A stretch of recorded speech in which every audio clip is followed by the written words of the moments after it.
Now, I'm guessing you clicked on this video because you saw Whitney Houston's photo in the thumbnail, which 这样子代表你应该跟我一样也是铁粉。But I have to tell you, today's episode, you're going to learn some intimate details about how she died and also what happened after she died. And by the time you get to the end, 你一定会很难过。其实如果你觉得 Cassie 那一集想哭，这一集你应该会哭很久，应该找个朋友陪你好不好？ Because this story does not have a happy ending, yo. But I guarantee you, by the end, your mind will be completely blown. And I'm also going to reveal to you the location of where the American Illuminati allegedly operates. And today, you will very thoroughly understand what Justin Bieber meant when he said that there are some dark things in the entertainment industry. And to understand that, you must listen to the words of people who operate in the darkness. And one such person is Suge Knight, who we mentioned in our previous episode. Now, before we officially begin, I must say that the majority of this video is all in your kind of mode. We are going full on conspiracy. A lot of this stuff, although based in fact, is primarily rumors. So do not take what I'm saying as 100% true fact, yo. And because a lot of the people in today's episode are still currently living, we do not intend to defame or slander anyone, all. Be all like, oh, so with that out of the way, prepare yourself to have your heart completely broken.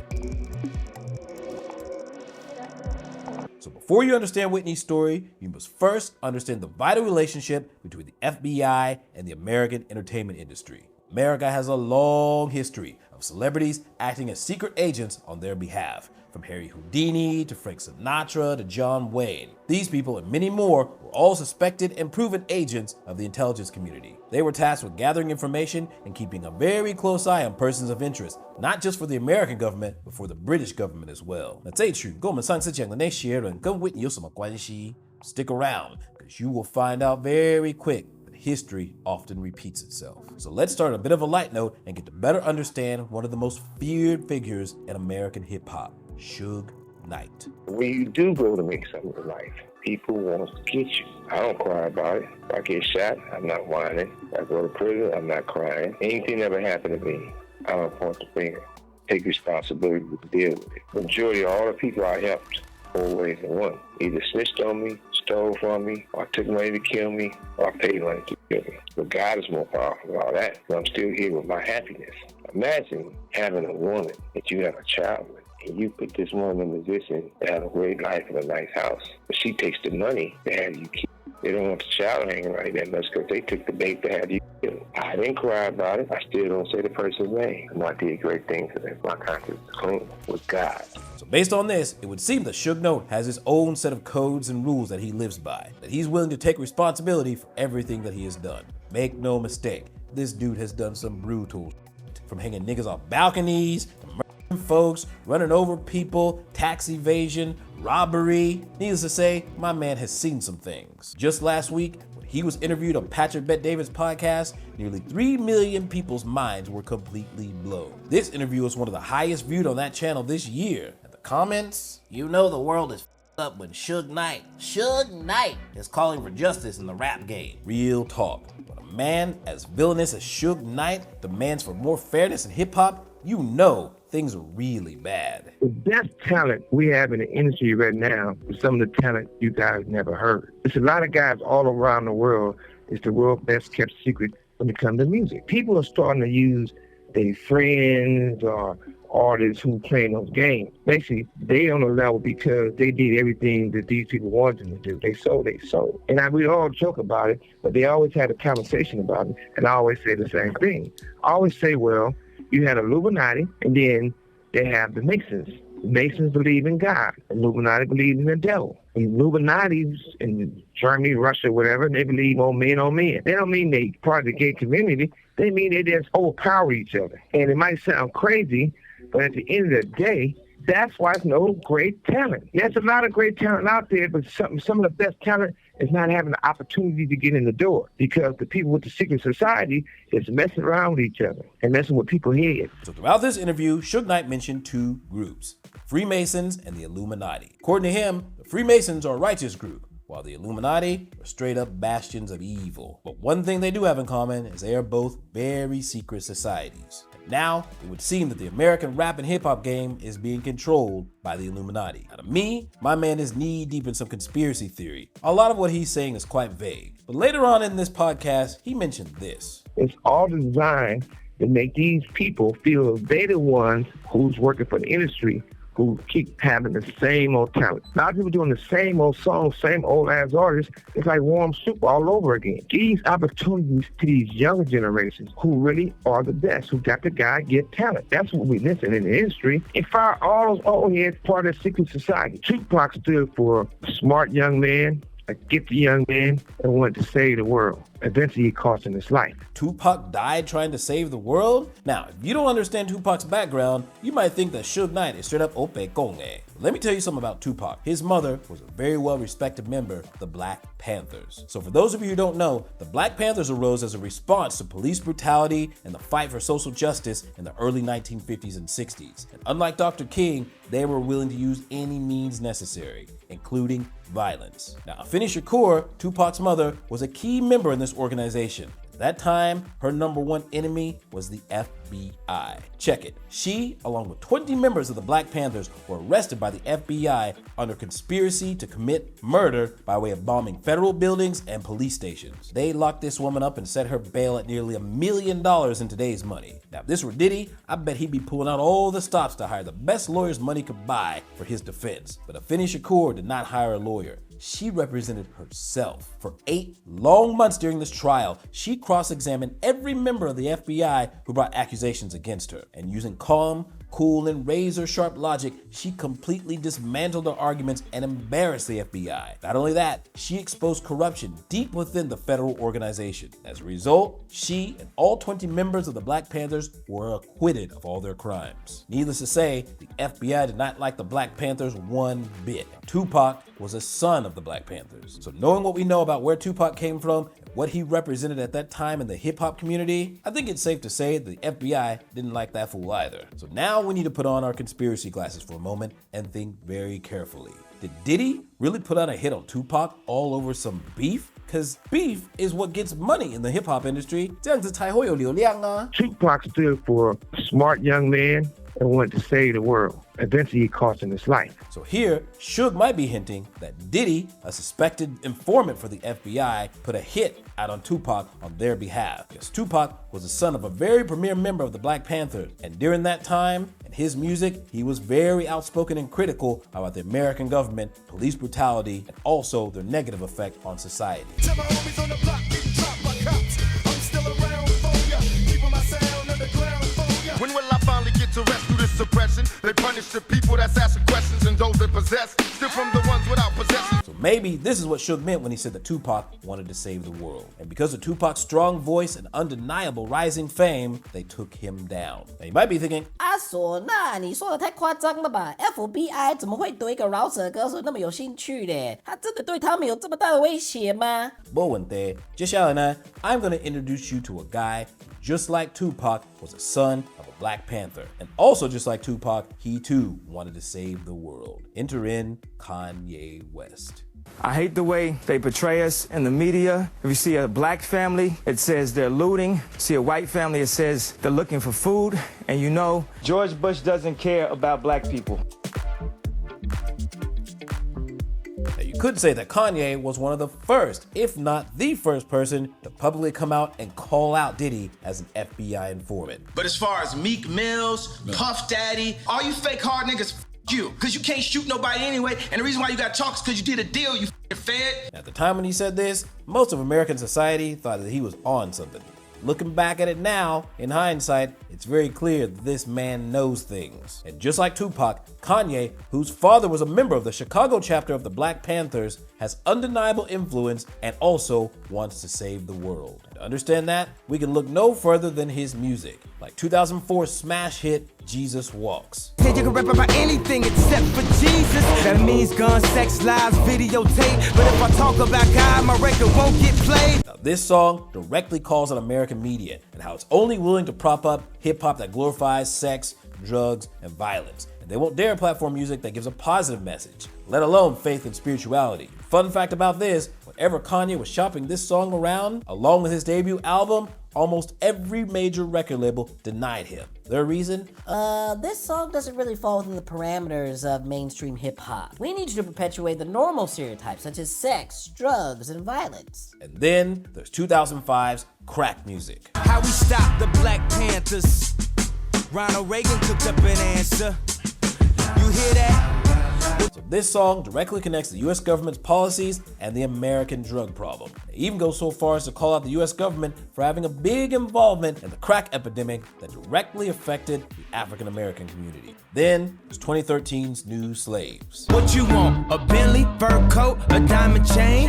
All you blacks want all the same thing. This song calls out institutionalized racism in modern American society, pointing out that slavery and its legacy still exists, but in a very new form. Now, this song, along with many others in Kanye's career, have called out police brutality, social issues, and political issues. If we follow on in our conspiracy theory, the FBI has a very big interest in controlling influential figures such as Kanye West. How exactly do they do this? One word: handler. Now, in Chinese, this word basically translates as 经纪人, but in American English, this can also mean a manipulator, an administrator, and in some very rare cases, a trainer. Now, in the context of an intelligence operation, it usually means someone who is trying to convey orders and, most importantly, control others. So now that you understand that, have a listen to what Kanye West had to say. This is a trainer, but come to find out, he's actually Canadian intelligence, but this is my trainer. So this shows you the kind of handlers that are around the superstars in California, right? So it says, I'm going to help you one of a couple ways. First, you and I sit down and have a loving and open conversation, but you don't use cuss words. And everything that is discussed is based in fact, and not some crazy stuff that dumb friend of yours told you, or you saw in a tweet. Second option, I have you institutionalized again, where they medicate the crap out of you and you go back to zombie land forever. Play date with the kids just won't be the same. This is the way a Hollywood trainer was talking to me to force me to go and apologize. If Harley was part of intelligence, right? What kind of people you think are surrounding my kids? This is all mind control. And they wanted to medicate me every day. You realize they could have just switched to medication and I wouldn't be here.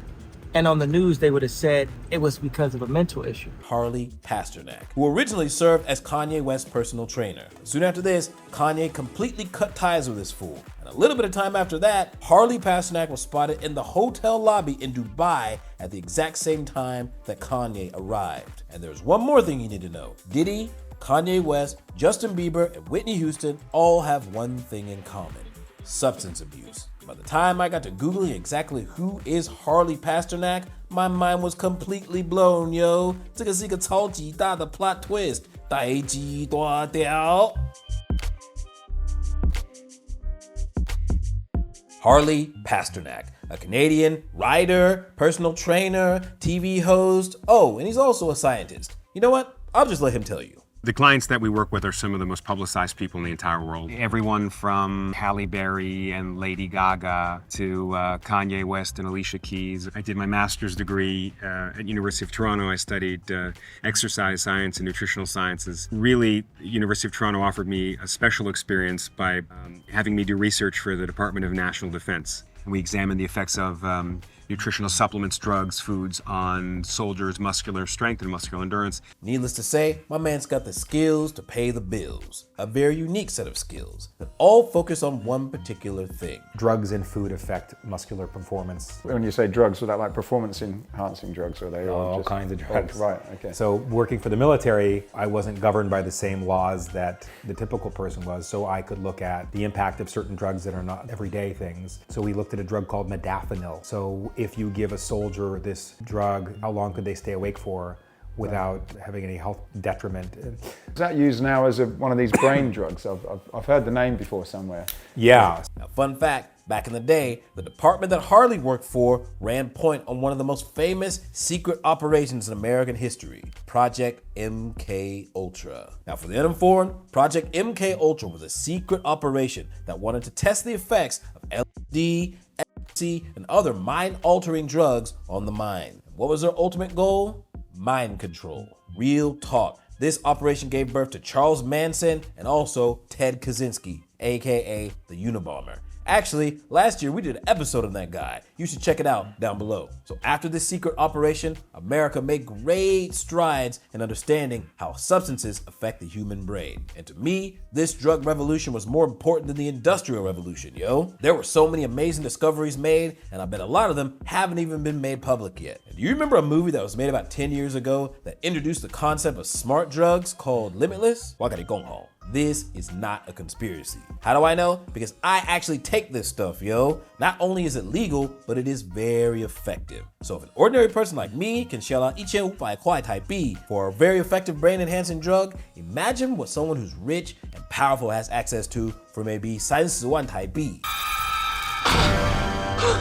Oh shit. Hey Mikey, I think he likes it. They probably got the good stuff, yo. Fun fact, the unit in charge of Operation MK Ultra, the CIA. So if you want to say what US unit is closest to the Freemasons or the Illuminati, then look no further than the CIA's predecessor, the OSS, aka the Deep State. This ain't conspiracy theory, yo. This has actually been proven. The area where they operated in, Georgetown. Some people say, till this day, they're still doing shit.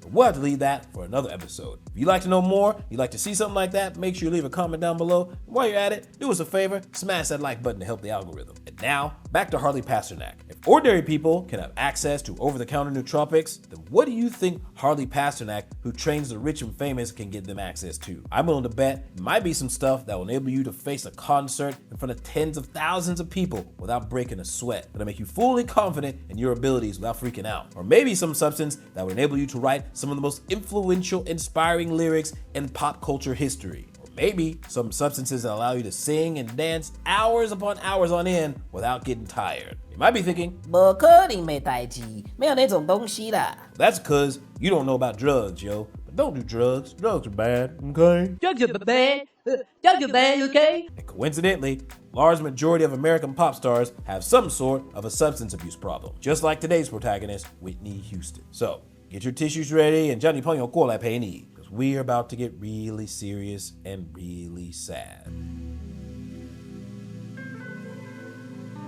So let's go back to Suge Knight's interview on the PBD podcast, because he mentions a very important name. Well, all due respect to Puffy, you got to realize one thing. He didn't start off like that. Somebody taught him that, and that's more deep in the industry. You guys who got involved with a lot of people who was their mentors, instead of having guys to mentor your own father, they was having these guys they mentor. And when that happens in the industry, what's done to them, they do to the next person. So I felt that Puffy was a regular, normal guy. And then when he started hanging with the guys in the industry, they did things to him. And then allegedly, he did things to Usher. It goes on and on. But we got to stop this pointing the finger at the person who gets caught with their hand in the cookie jar. Where did it start from? Major executives who run these labels. So if you're saying what Diddy did to Usher or what Diddy did to Bieber, if he was their mentor, who was Diddy's mentor? Number one was Clive Davis. Now, you might have no idea who Clive Davis is, but you definitely know his protege, Diddy. And Clive Davis is currently 92 years old. Now, some of you might be wondering, how in the hell did Diddy at 23 years old get fired from one record label and then immediately start his own record label and become a star overnight with some of the most influential artists in American pop culture history? This is because Clive Davis bankrolled the entire thing.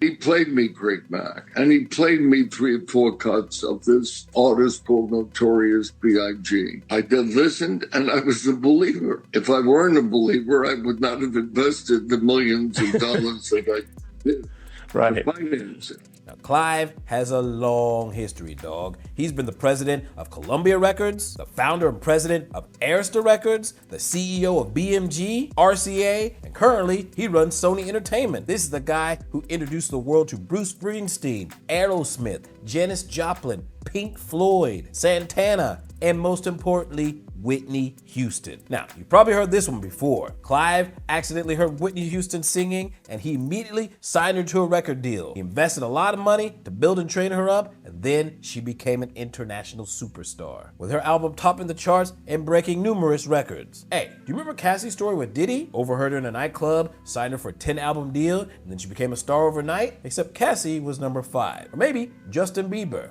copy and paste, yo. And Cassie and Justin, upon meeting Bieber, got deep into that substance abuse, dog. And Bieber, at a very young and impressionable age, was able to perform in front of thousands of people, successfully entertaining people and creating the hardcorest of fans. So, do you still think their substance abuse was purely for self-amusement? Or was it to make them shine in a very competitive and very cutthroat entertainment industry? We all know the story of Whitney Houston. Upon meeting Bobby Brown, she went down the path of substance abuse. But I think that Bobby Brown was just a smokescreen, because when Clive Davis signed Whitney Houston, he invested 2 long years of money and time in training her up and building her into a star. Exactly what happened between Cassie and Diddy. And possibly, Clive was controlling Whitney Houston with substances. You know one thing, under the supervision of Clive Davis, there was one thing that Whitney Houston virtually never did: sing songs about anti-war, politics, or social injustice, just like Justin Bieber. 唢呐，你是在白讲诶，你是靠背啊，已经写得很清楚啊。Whitney met Bobby and then got on them drugs, yo， 已经有证明啊。Well, hold on to your butts, because once you see this next part, you might question everything you think you know about what happened to Whitney Houston. Whitney Houston passed away in the bathtub of her hotel room, the same hotel where Clive Davis was hosting a pre-Grammy award show party. The following clip is one of the last times that anyone saw Whitney Houston alive. Now, sitting on the either side of Clive Davis are 2 very important women. On the right side, you have Grammy award-winning singer Monica, and on the left side, you have another Grammy award-winning singer, Brandy, who some people suspect that Clive was positioning one or both of them to replace Whitney Houston. Now, upon giving Brandy that note, you see her face go completely blank for a moment. Then she folds up the letter and tucks it away. Now, we don't know the contents of that letter, but what we do know is that 2 days later, at 3:55 p.m., Whitney Houston stopped breathing. And a few hours after that, Clive Davis was immediately notified of her passing. You have to remember, this was the night that Clive Davis was about to throw his big pre-Grammys award show bash, at 7 p.m. to be exact. And you would think something so devastating having occurred, his lead artist, his close friend, the one that he mentored for years, has just passed, that he would stop this party, right? No. Clive, with the agreement of Whitney Houston's family, let the party go on. Now, we don't know what went down at this party, but I can assume, although sad, he was probably mingling and socializing and talking and laughing. And I don't know about you, but that 真的是很恶心欸. Your close friend and family member just died, and you gonna have a party? Why did you let the party go on? The Grammys were the next night. You don't cancel. You turn an evening into a tribute. Did you give a thought to canceling? Never. You never thought? Never. And the family did not want me to give a thought. Didn't? No. Now, according to the toxicology report, Whitney had all sorts of substances in her system. We're talking the white baking soda type stuff, green stuff, and also some stuff that makes you really, really hyper. But here's the thing. At the time, Whitney had already divorced Bobby Brown, and according to Clive Davis himself, she was completely clean. So why were so many things found in her body? And here's one thing you need to know. The green stuff and the baking soda type stuff have 2 very different effects. One makes you go up, and the other makes you go down. And although some hardcore users do like to take one to counteract the effects of the other, it's not a common occurrence to do them at the exact same time. And this is where we need to put on our conspiracy glasses, yo. And I need to remind you, none of what I'm saying is fact. I am basically 乱讲话哦，白讲哦. So knowing what we know about Clive and his history based on Diddy's history, which is that Diddy knew that Biggie was about to leave Bad Boy Records and take some of his Bad Boy artists with him. Notorious Big had 5 groups, and I think he took it to Atlantic, and he showed me a contract was worth, I think it was $62 or $6 million for 5 groups.